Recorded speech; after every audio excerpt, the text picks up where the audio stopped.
Assalamualaikum warahmatullahi wabarakatuh. Om Swastiastu, Shalom, Namo Buddhaya, Salam Sejahtera untuk kita semua. Perkenalkan, nama saya Zaskia Sari dengan NIM akhir 007 dari kelas E yang akan mempresentasikan mengenai ringworm disease in cats.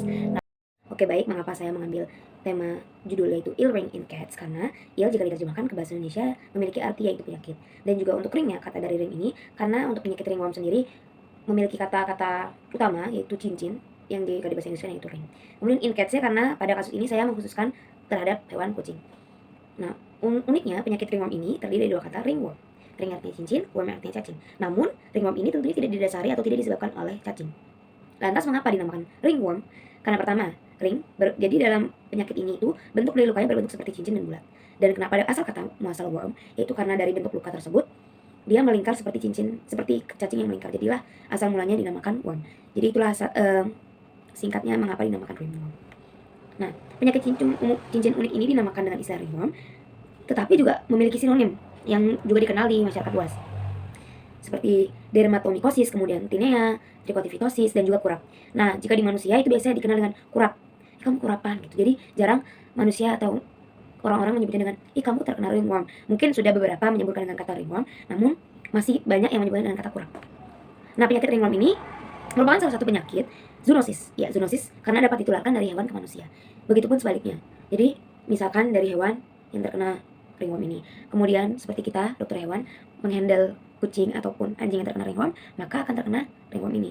Nah, itulah maka dinamakan zoonosis karena dapat menular dari manusia ke hewan. Ringworm ini merupakan infeksi kulit yang disebabkan oleh jamur dermatofit. Apa itu jamur dermatofit? Jadi jamur dermatofit ini merupakan jamur yang proses hidupnya membutuhkan keratin, untuk pertumbuhannya. Jadi keratin itu merupakan protein yang ditemukan pada kulit, kemudian rambut dan juga kuku-kuku, baik itu kuku manusia maupun hewan. Nah, jamur dermatofit ini dapat menginfeksi ataupun dapat menyerang bagian kulit rambut, kemudian kulit badan, kulit di sekitar tubuh kita dan juga di kuku. Contoh dari jamur ini ada trichopiton, kemudian Microsporum dan juga Emidermalpiton. Nah, yang sering kali menyerang kucing atau anjing ataupun hewan secara besarnya itu Microsporum. Nah, untuk Epidermophyton itu lebih sering menyerang manusia. Nah, jamur-jamur ini itu dapat tumbuh subur di area yang lembab dan juga hangat. Jadi, dia otomatis bakal tumbuh subur jika di daerah yang tropis maupun yang subtropis, salah satunya negara kita Indonesia. Penyakit ringworm ini dapat dikatakan penyakit ringan dan tidak menyebabkan kematian, atau bisa dibilang angka kematiannya rendah. Bahkan hampir tidak ditemukan hewan yang meninggal karena ringworm.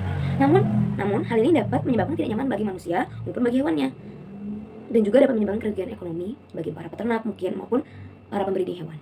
Nah, latar belakang kenapa saya mengambil kasus ringworm ini, meskipun dengan tingkat kematian yang rendah, namun tetap saja ringworm ini patut menjadi kewaspadaan bagi kita semua, karena tentu saja dapat menimbulkan tidak nyaman bagi kita sendiri.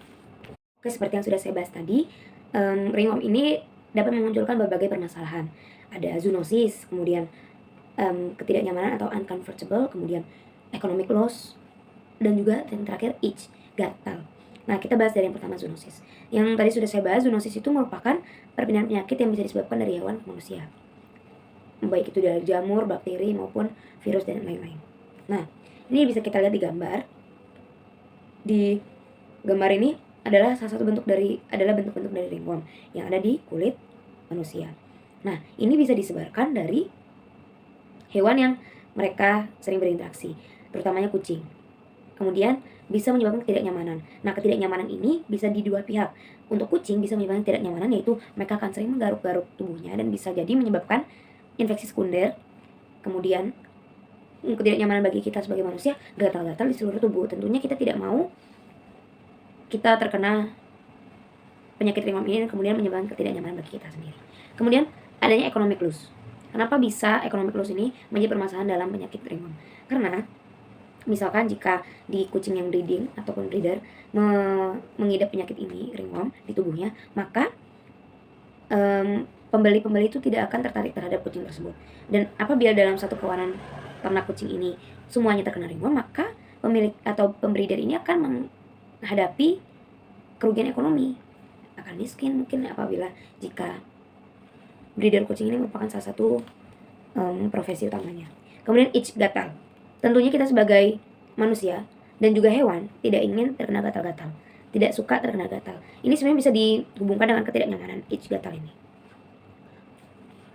Baik, lantas ringworm ini dapat menyebar dari mana saja? Tentunya ringworm ini tersebar sudah luas, sangat luas, di seluruh dunia sudah ada. Dan utamanya itu tumbuh subur di daerah yang tropik maupun subtropik yang sudah ditandai di sini, terutama wilayah ASEAN dan juga wilayah yang sudah ditandai ini. Nah, mereka tumbuh optimal di keadaan tumbuh optimal dalam kondisi yang hangat dan juga lembab. Jadi pertumbuhan dari jamur-jamur penyebab ringworm ini sangatlah subur di kondisi yang hangat, kemudian lembab, dan juga di daerah tropik dan subtropik ini. Nah, ringworm ini menyerang beberapa hewan domestik. Ya, salah satunya kucing. Jadi selain kucing juga menyerang anjing, sapi, kambing, domba, babi, kuda, kelinci. Ringworm ini menyerang hewan-hewan domestik itu. Kemudian yang tadi sudah saya sebutkan di awal, jenis jamur yang menjadi penyebab ringworm ini pada hewan itu adalah Microsporum dan juga Trichopiton. Nah, pada gambar ini saya menghadirkan Microsporum canis, bisa dilihat di gambar. Nah, inilah yang penyebab ringworm pada kucing. Kemudian penularannya bisa kontak langsung, kemudian lingkungan yang tercemar, kemudian patahan rambut, sisik, dan juga sisir. Nah, jadi misalkan kucing ini bisa menyebar ke manusia. Lantas kucing ini tertular dari mana? Bisa jadi kucing ini tertular ketika berkontak langsung dengan kucing lain yang telah terkena ringworm. Kemudian bisa juga ketika kita mandikan ke grooming, itu berinteraksi dengan hewan lain yang terkena ringworm juga. Kemudian mungkin disisirnya sempat digunakan kepada hewan yang terkena ringworm. Jadi ketika disisir kepada kucing kita bisa terkena, karena penyebarannya kan bisa dari kontak langsung kemudian sisir juga. Kemudian dari patahan rambut atau rambut-rambut yang rontok jika terjatuh kemudian terjatuh di lantai, kemudian ada kucing yang leha-leha, itu bisa juga menjadi penyebabnya. Nah, di sini juga ada klasifikasi bagaimana penyebaran dari jamur ini. Zoofilik itu dari hewan ke manusia. Misalkan kita membawa kucing ataupun bermain-main dengan kucing kita yang terkena ringworm, maka kita berpotensi terkena ringworm. Itu merupakan salah satu implementasi dari zoofilik. Kemudian ada antropofilik, itu manusia ke hewan. Misalkan manusia yang ringworm, yang terkena ringworm, kemudian manusia bermain kepada kucing ataupun anjing, mengelus-ngelus, maka kucing atau anjing tersebut bisa terkena ringworm dari kita. Itu dinamakan antropofilik. Ada juga geofilik, dari lingkungan ke manusia ataupun hewan. Nah, untuk hewan itu bisa kita ambil kasusnya jika dibawa ke grooming. Untuk manusia terbawa dari mana? Jika manusianya dalam kondisi yang lembab, jarang mandi, habis mandi tidak handukkan dengan benar, itu bisa terkena ringworm ini. Jadi itu dinamakan geofilik. Nah, ini saya menghadirkan video dari kucing yang terkena ringworm yang sangat parah. Bisa dilihat itu ringwormnya di sekujur tubuhnya terdapat lesi-lesi bulat yang dilingkari dengan lingkaran putih, ringworm itu. Nah, di sini bisa dilakukan dengan pemeriksaan klinis, bisa dilakukan dengan pembenaran UV light atau wood lamp. Jadi bentuk lesi itu kita senterin dengan wood lamp, kemudian dapat kita lihat pendaran warna hijau yang menandakan ada pertumbuhan jamur di sana berwarna hijau neon. Itu adalah salah satu identifikasi bahwasanya kucing tersebut terkena ringworm dan ada jamur di sana. Kemudian bagaimana gejala dari kucing yang terkena penyakit ringworm ini? Yang bisa kita lihat pertama kali, kucing tersebut suka menggaruk-garuk badannya. Jika sudah menggaruk-garuk badannya, kita patut curiga ada apa di sekujur tubuhnya. Apakah hanya sekedar kutu atau mungkin ada jamur ataupun penyakit ringworm ini. Nah, kita juga bisa melakukan pemeriksaan klinis dengan memegang tubuhnya, apakah ada permukaan yang sedikit kasar di sana, karena ringworm ini diselubungi oleh rambut-rambut. Jadi ketika rambut tersebut masih panjang, kita tidak akan bisa melihat secara kasat mata. Namun kita dapat merasakannya jika telah dipegang. Permukaannya akan kasar dan mungkin kita bisa membawanya ke dokter hewan untuk ditindaklanjuti. Kemudian setelah di dokter hewan biasanya vetnya akan menyarankan untuk dicukur habis, karena tentunya pengobatan ringworm ini harus kontak langsung dan tidak bisa dihalangi oleh rambut. Kemudian juga bisa pemeriksaan klinisnya dengan biakan atau agar saluran glukosa. Jadi diambil sampel kulitnya kemudian dicek gitu. Lantas bagaimana upaya pemecahan masalah dari penyakit ringworm ini? Sebenarnya karena ringworm ini bukan merupakan penyakit yang sangat parah, bisa diatasi. Bisa dengan 3 cara ini yang menurut saya dan juga literatur cukup efektif. Yang dari paling awal itu bisa menggunakan saraf antibiotik. Namun sebelum kita menggunakan semua pengobatan ini, pastikan hewan tersebut atau pasien kucing ini telah dicukur habis dan dibersihkan rambut-rambutnya. Karena mau sebanyak apapun saraf yang kita olesi, jika rambut itu masih ada dan menghalangi lesi ataupun ringworm tersebut, maka tidak akan mempan. Yang pertama, kita bisa menggunakan saraf antibiotik. Tentunya yang paling umum digunakan yaitu ketoconazole yang dapat kita beli di apotek terdekat ataupun di vet terdekat. Jadi biasanya vet akan menyarankan untuk penggunaan saraf antibiotik ini atau ketoconazole dan dioleskan di sekitar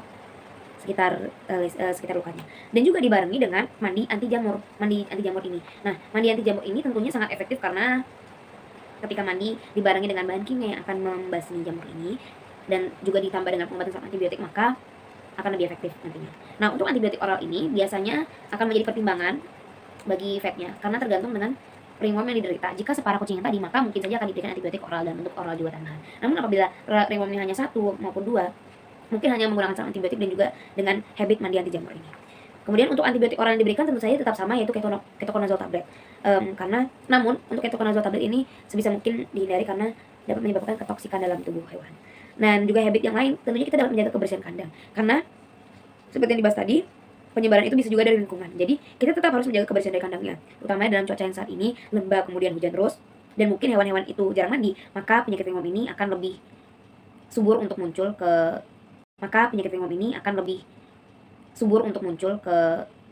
tubuh-tubuh hewan tersebut dan juga kepada kita sendiri. Baik, terima kasih telah mendengarkan pemaparan materi dari kasus yang saya ambil, ringworm. Terima kasih atas perhatiannya. Saya Zaskia Sari. Wassalamualaikum warahmatullahi wabarakatuh. Salam nama budaya, salam sejahtera untuk kita semua. Terima kasih.